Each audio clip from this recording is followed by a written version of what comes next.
Hello students, welcome in my YouTube channel physics point. तो हम कर रहे हैं chapter length, mass and time measurement. तो उसमें हमने किया है अभी तक indirect method for large distances में फर्स्ट मेथड हमने एक मेथड उसमें कर लिया हुआ है, इको मेथड। तो आज हम करेंगे उसका second method, to find the thickness of a metal sheet. कैसे हमने एक शीट की थिकनेस फाइंड आउट करनी होती है, मीन्स की मोटाई कैसे फाइंड आउट कर सकते हैं हम। मान लो हमारे पास एक शीट है, ठीक है, ये मैंने मान लिया एक हमारे पास क्या है, ये एक शीट है, ठीक है।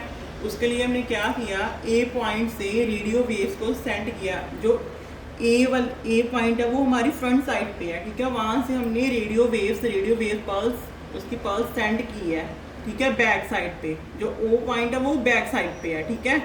जब रेडियो वेव हमने सेंड की है from a point to O point, तो वहाँ से वो क्या करेगी, रेडियो वेव्स रिफ्लेक्ट होके बैक आ जाएगी किस पॉइंट पे, बी पॉइंट पे। वो कहाँ पे, B point on the front side पे, ठीक है, फ्रंट साइड पे है।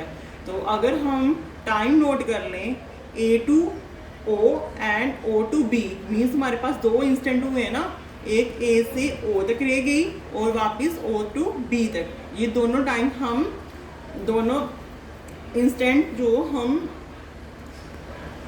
अगर हम ये दोनों इंस्टेंट नोट कर लें, ठीक है, इंस्टेंट में कितना टाइम लगा दोनों में होने में, अगर वो नोट कर ले तो हमारे पास डिस्टेंस आ सकती है। चलो देखते हैं हम कैसे। For this a pulse of radio waves is sent from point A on the front surface of the sheet to the back sheet.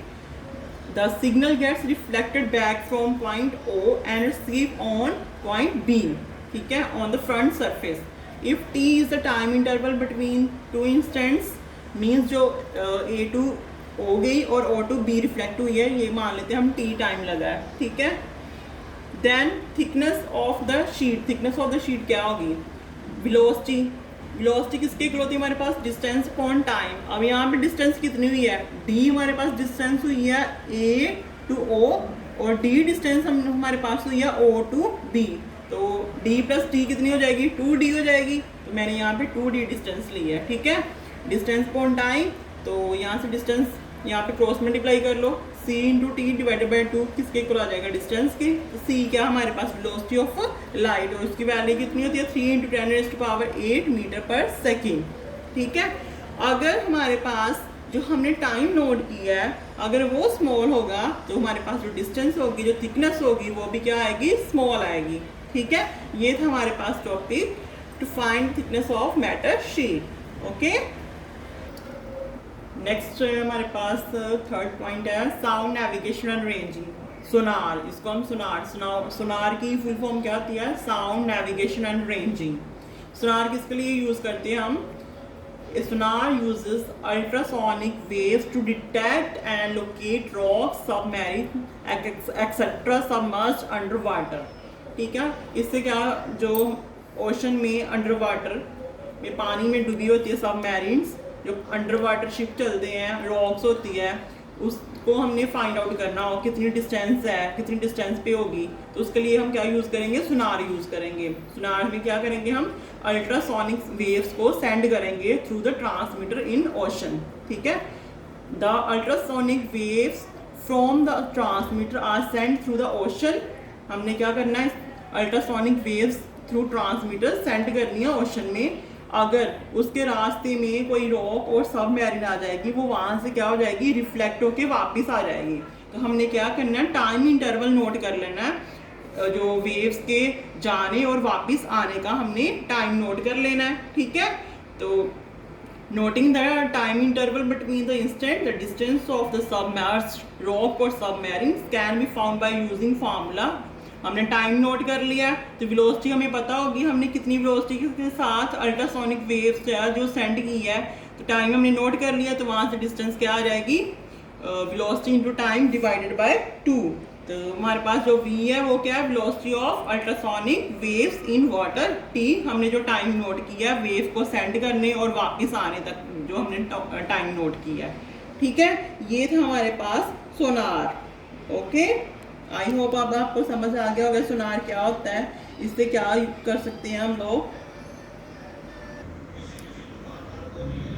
Next है हमारे पास फोर्थ है radio detection and ranging means radar. Radar के लिए क्या करेंगे हम, radio waves are send into space from a transmitter. हमने क्या किया, रेडियो वेव सेंड की है स्पेस में फ्रॉम ए ट्रांसमीटर।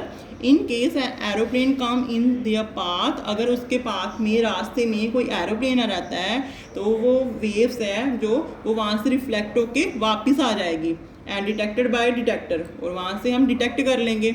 नोइंग, हमने वेलोसिटी हमें पता होगी कितनी है उसकी वेलोसिटी रेडियो वेव्स की, 3 × 10⁸ मीटर पर second. And measuring the time interval, हमने टाइम इंटरवल नोट कर लेना कितना टाइम लगा वेव्स को सेंड जाने और वापस आने तक, ठीक है। तो वहाँ से हम डिस्टेंस फाइंड आउट कर सकते हैं कैसे,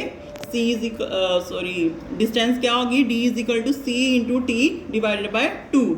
C क्या होगी हमारे पास, वेलोसिटी ऑफ लाइट, और उसकी वैल्यू कितनी होती है 3 × 10⁸। ओके, तो टाइम हमने नोट कर लेना है। तो वहाँ से हमारी जो हम डिटेक्ट कर लेंगे जो अगर कोई रास्ते में, जो हमारे रास्ते में एरोप्लेन आया वो कितनी डिस्टेंस पे होगा। ओके, नेक्स्ट फिफ्थ हमारे पास to find height of a distant object by triangulation method. हमने हाइट फाइंड आउट करनी है डिस्टेंट ऑब्जेक्ट की, मीन्स जो ऑब्जेक्ट बहुत दूर पड़ा हुआ है, ठीक है, उसकी हमने हाइट फाइंड आउट करनी है किस मेथड से, बाय ट्रायंगुलेशन मेथड से, ठीक है। The height of a distant object such as, हम मान लेते हैं हम टावर की हाइट फाइंड आउट करनी है हमने, ठीक है। P हमारे पास है ऑब्जर्वेशन पॉइंट, जहाँ से हमने हाइट फाइंड आउट करनी है खड़े होके। P पॉइंट वो पॉइंट है जहाँ पे हम खड़े होके फाइंड आउट करेंगे हाइट किसकी, टावर की। टावर कौन सा हमारे पास, AB, मान लेते हैं AB टावर है, उसकी हाइट हमने मान ली H है, ठीक है। P पॉइंट है जहाँ ऑब्जर्वेशन पॉइंट है जहाँ से हमने खड़े होके टावर की हाइट फाइंड आउट करनी है, ठीक है। और जो टावर है वो बहुत दूर है, ठीक है, डिस्टेंट ऑब्जेक्ट है वो हमारे पास। तो AP may be found by measuring the angle the tower make at the observation point। तो इससे हमने क्या करना है, एंगल मेजर कर लेना है ऑब्जर्वेशन पॉइंट से और टावर का जो कितना एंगल है, ठीक है। Let theta be the angle subtended by the tower at point P, हमने मान लिया थीटा एंगल है, ठीक है। और इस एंगल को हम बोलते हैं elevation of the tower at point P। इसको क्या बोलते हैं हम लोग, एलिवेशन एंगल, ठीक है। तो हमारे पास एक ट्रायंगल सी बन गई। ये हमारे पास AB हाइट है किसकी, टावर की। P पॉइंट जहाँ पे हम खड़े हैं, हाँ, जो टावर की हाइट बहुत ज़्यादा है, ठीक है। तो हम तो इतने छोटे से ही हो गए, तो वो एक ट्रायंगल सा बन जाएगा ना हमारे पास, ठीक है। तो हमने in right angle triangle PAB, हमारे पास एक राइट एंगल ट्रायंगल बन गई PAB, ठीक है। तो उसमें tan थीटा क्या होता है, परपेंडिकुलर अपॉन बेस। परपेंडिकुलर क्या हमारे पास यहाँ पे AB और बेस क्या है PA। AB कितनी है हमारे पास H और PA हमने मान लिया X। तो यहाँ से हाइट किसके इक्वल आ जाएगी, क्रॉस मल्टीप्लाई कर दो, H=X tan थीटा।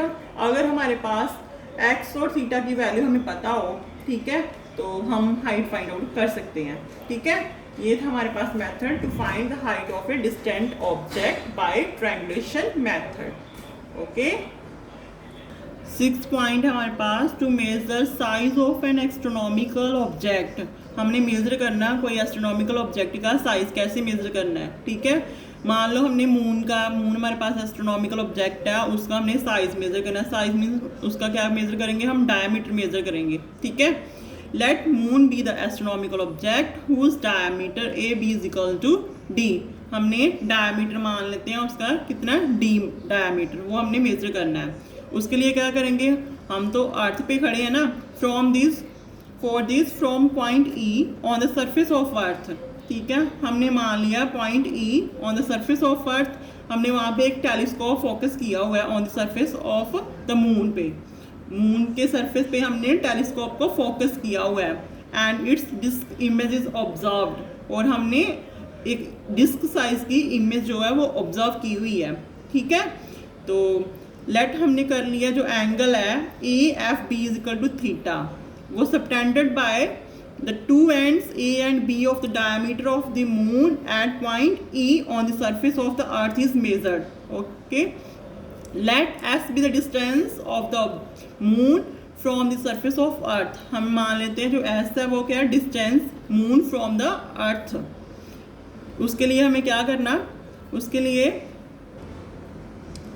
ये क्या हमारे पास अर्थ है, ठीक है, और ये मून, इसकी हमने क्या, ये हमारे पास एस्ट्रोनॉमिकल ऑब्जेक्ट है, इसका हमने डायमीटर फाइंड आउट करना है, मीन साइज करना है इसका फाइंड आउट। इसके लिए क्या करना है, मान लेते हैं हम ए बी, इसका A B equal to D जो मून का डायमीटर है। अर्थ पे हमने एक टेलीस्कोप ई पॉइंट पे फोकस किया हुआ है, ठीक है, और हमें वहाँ से टेलीस्कोप से क्या दिखी, मून की डिस्क साइज की इमेज ऑब्जर्व किया हमने। तो हम मान लेते हैं ए ई थीटा जो एंगल है वो हमारे पास है, ए ई बी एंगल है वो कितना है हमारे पास, थीटा, ठीक है, बाय द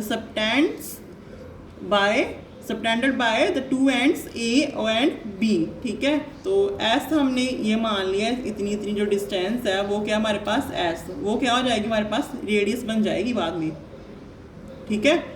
तो ये हमारे पास है, इसकी डायग्राम ऐसे आएगी, ठीक है। तो थीटा एंगल क्या होता है हमारे पास, length of arc divided by radius होता है ना, ये हमारे पास क्या होता है, एंगल होता है। तो लेंथ ऑफ आर्क कितनी है हमारे पास, ये हमारे पास क्या है, length of arc A B, तो और रेडियस कितना है एस, ये क्या हो जाएगा हमारे पास, रेडियस बन जाएगा ये, okay. Theta is equal to क्या होता है हमारे पास, एंगल किसके इक्वल होता है, length of arc divided by radius. अभी मैंने बोला है लेंथ ऑफ आर्क हमारे पास क्या है, ए बी, और रेडियस कितना है एस। तो ए बी क्या हमारे पास डायमीटर है, डी से डिनोट किया हुआ हमने, अप्रोक्सीमेटली किसके इक्वल आ जाएगा, डी अपॉन एस। तो हमने क्या फाइंड आउट करनी है, डिस्टेंस फाइंड आउट करनी है, ठीक है। तो एस इंटू थीटा, ये क्रॉस मल्टीप्लाई कर दो इसको, डी किसके इक्वल आ जाएगा, एस इंटू थीटा। अगर हमें एस और थीटा की वैल्यू पता हो तो हम वहाँ से मून का डायमीटर फाइंड आउट कर सकते हैं, ठीक है। ये था हमारे पास 6 point two measure the size of an astronomical object. ये अभी हमने किए हैं indirect methods for large distances. Large distances को कैसे मेजर करना है इनडायरेक्ट मेथड से, ठीक है। आई होप आप सबको समझ आया होगा। Thanks for watching.